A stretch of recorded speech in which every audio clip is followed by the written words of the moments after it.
talk to Sawce. We got Sawce here. We got the special guests. We still got the sound effects. We got to get them. We got to get them sound effects and shit, bro. Like like the bombs and the applause, all that word. But we got what them say. Facts, bro. So Sawce. Those of you if you don't, if y'all ain't familiar with him, we gonna have his Instagram and all that shit up. But you real quick introduce yourself. So I'll tell them about yourself and what it is that you do. Sawce Bassett, but everybody just calls me Sawce because it's shorter. From West Palm Beach. I make music out here. I promote, I host, I do a lot of stuff, jack of all trades, you feel me? Also dabbled into social media marketing as well. Got you. And that's a lot of stuff. Creative director, Right. And how long? And so the main thing right now is that you're making music, like you're recording songs, you're doing records. You got a project you just dropped recently. So tell us about that project. I know it came out. It's been out for a minute. I know it ain't nothing. It's been out probably like three weeks, pushing 4 weeks, and it's at like 48K right now. It's very good. That's the name. The stream's doing good. Going crazy. And how, as far as this project compared to other projprojects that you've tell done, them the name of the project too. Yeah, tell us the name. Tell us kind of like if it's the theme of it, whatever. All right. So me, I told you I'm like a creative designer. So what's the name? Like everything I did for this project, I did it for a reason. So it's called F.A.N.S. Forget all negative situations. And the whole concept of the album is basically, even if no one's proud of you, I'm proud of you, and just keep tunnel vision. Going. Yeah, right. Yeah, which is that's basically what the album is. You feel me? Like, how much tracks? How much tracks? Yeah, I got 13, but I might add a bonus one, or I might just drop it as a single. Gotcha. But I'm leaning more towards a single. That's I got like 2 tracks that right now that I'm gonna drop like sporadically for 2 singles. Gotcha.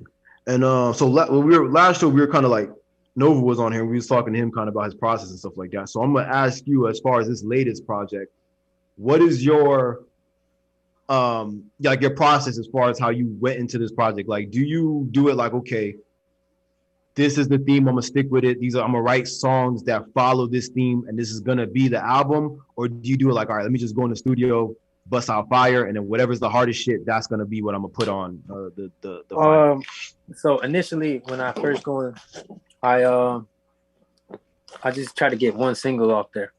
Like, I just go in there and create one song, and then I'm like, all right, what does this song stand for?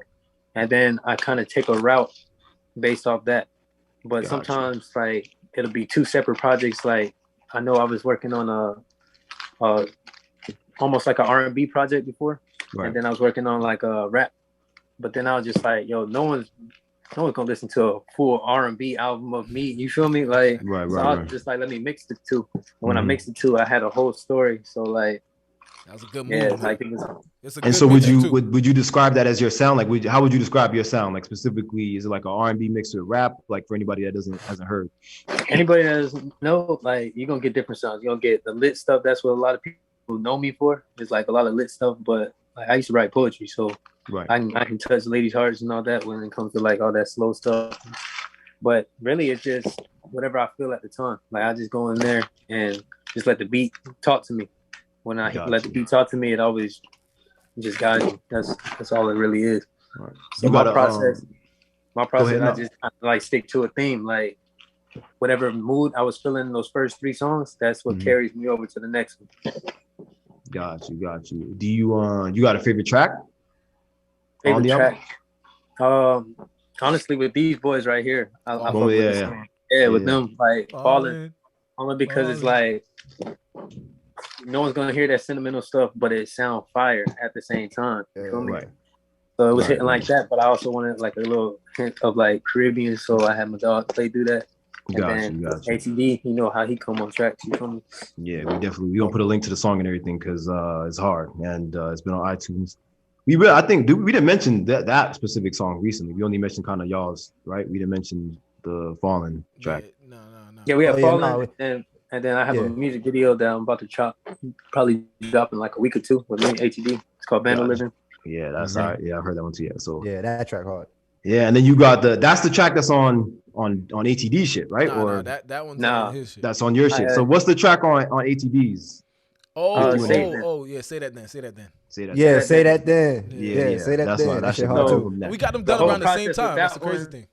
The whole one with that, like, I went over his crib and I was about to record Fallen, actually.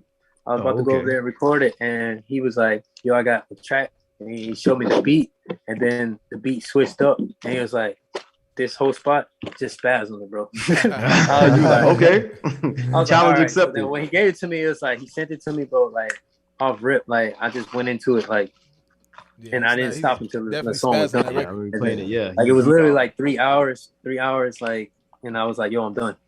But that's with me eating and smoking and all that shit. Right, Facts. Yeah, that was one of the ones that I was able to hear before he even dropped his shit. So, and I was like, okay, these niggas. And then, all right, so then what I'm gonna get into next is, like, I was talking to these guys also about that weekend or week back in, that was what, February, right? Or what? No, that was more. That was March or April when we were out there, right? April, right? May. Yeah. No, it was May. That was May. May 14th. May 16th. That was May. It was like May 17th. Yeah. Facts. All right, so. And so leading into that, and kind of, because that, like I was telling them last week, that was kind of the first opportunity that I got to, like, really see y'all, you know, perform and do your thing. You get what I'm saying? Like, and the thing that stuck out to me most was, like, the performances, like the actual energy that y'all niggas had, and for sure you and J-Bo, right? Yeah. Y'all sets that I think I saw y'all perform at least 2-3 times. Y'all sets was like bringing the audience to another level type shit. You know what I'm saying? And I feel like that art itself, just that art of being able to perform on a stage and carry the crowd and doing shit like that, is like, that's something that a lot of niggas that's coming up, they missing that little piece, that fragment. Yes. And that's something that, like, from how I seen you handle it, and I don't know if you do this consciously, like that's how you know what you're doing, but you have, like, right, like, you have this shit of, like, you already on the level as far as performing of, like, a nigga that's already got his crowd and know how he rocks. Like, I remember one of the last ones that we saw you do when Shorty was, like, introducing you to the stage or whatever, you was in the audience pouring up Remy for niggas and shit like that. You know what I'm saying? And you was like, hold up, I ain't even done. You know what I'm saying? And shit like that. I'm like, you see, that's what a lot of niggas is missing. They don't have, like, that character or that, like, that you know charisma. What I'm saying? You know what I mean? Yeah. And then once him and J-Bo hit the stage, it was like, the energy was like, bro, you know what I'm saying? Like, even at the show, the one y'all did for the, what's his name? The show that we was at, the Rugged Man shit or whatever. Yeah, the Rugged Man show. That was like crazy. You know what I'm saying? Like, the energy, you people that wasn't even paying attention to nobody was forced to pay attention to y'all. Yeah. And so what I want to ask you is, like, is that something that you do consciously and you practice that, or it just comes natural? Like, you're like, that's just me. That's just how I rock. Like, well, back in high school, I used to play basketball, so I'm, like, used to eyes being on me and stuff like that for, like, crowd. But I remember watching ATB, like, you feel me, like, before, like, this whole time he been on it.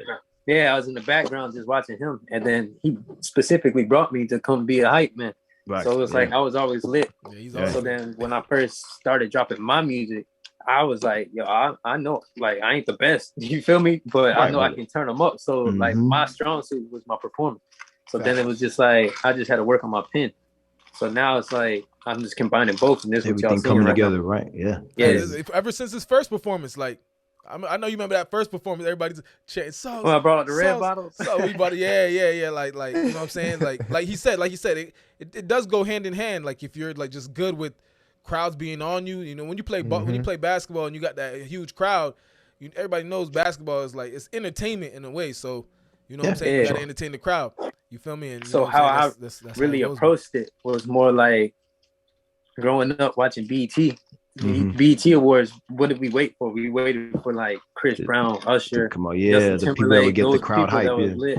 Yeah, so, like, now my music, like, I watch Uzi and I watch Travis Scott, and I'm like, yo, that's how I want my crowds to be. So I literally just watch a bunch of videos on how they be interacting and stuff like that, and then I'm just bringing my personality to it. That's facts. And that's what it is. Because, like you said, those are guys, like you said, like Travis Scott, Uzi, because, you know, you got artists where there's some rappers, me and Casey be talking about this all the time. There's rappers where, like, they perform, they do all these shows, but they kind of come to the stage and they just kind of stand there and rock, you know what I'm saying? Boogie. And they, you know what I mean? Like, one of them. And then you got niggas like Uzi and Travis that they in the Raptors, they in the crowd, they jumping, they do, you know what I'm saying? Like, it's more than, you gotta demand your respect because it's like already like people think like my music already like super fun and this, that, and the other. It's like, he's not gonna be no Tupac like conscious ass nigga. You feel me? Yeah. So it's like you gotta demand your respect. And that's how I got my respect out here. And then it's like, all right, now I gotta practice on this. So it's just like little things, just like with basketball. Like you don't just start off just shooting good. I was a good point guard, setting people up. Right. I had to practice my shot. So that's how I take the whole process. Right. And as far as that, like as far like you said, most people would probably, see you and be like, yo, he ain't gonna be no super lyrical Tupac, Kendrick Lamar. I'm lyrical now, but but so like do you think that in any way, and not just you, other artists coming up like you, do you think that hinders y'all in any kind of way? Like do you think people, especially if you're not already famous or you don't got somebody already kind of pulling you in the game that knows you, do you think people look at you guys and like, I ain't want to hear what he's saying because he ain't, you know what I'm saying? He just spitting, you know what I mean? He ain't talking. So, yeah, but I mean, it's all preference, like you were saying early in the episode. So like, if we grew up together, like you're not going to support as much because it's the area you've been around. Like, I went to school with him. So I tell niggas all the time. That's exactly. I go outside in. So that's why like people like in Palm Beach still sleep. They don't even really know like my numbers. I never post my number. You know it's crazy. Like, it's crazy. People ain't really start like watching us and fucking with us until after they seen we was on tour up in the Midwest, bro. Especially you. Fact. You know what I'm saying? When they seen that and you came back and like you started dropping records, eyes was on you. You feel me? So people don't like start really like because I didn't really see any type of like real deal success until after when I came back from that tour. Now people was like, ATD or this, that, and the other. You feel me? So I feel that. And that's the importance of moving around. Yeah, you gotta, because like you said, it's the niggas that you came up with that's gonna be the most sleep. You know what I'm saying? Because like you said, the first thing niggas think is, I had 6 period class with that nigga. You know what I'm saying? Like, and it's not like a bad sleep. It's just what's the name like.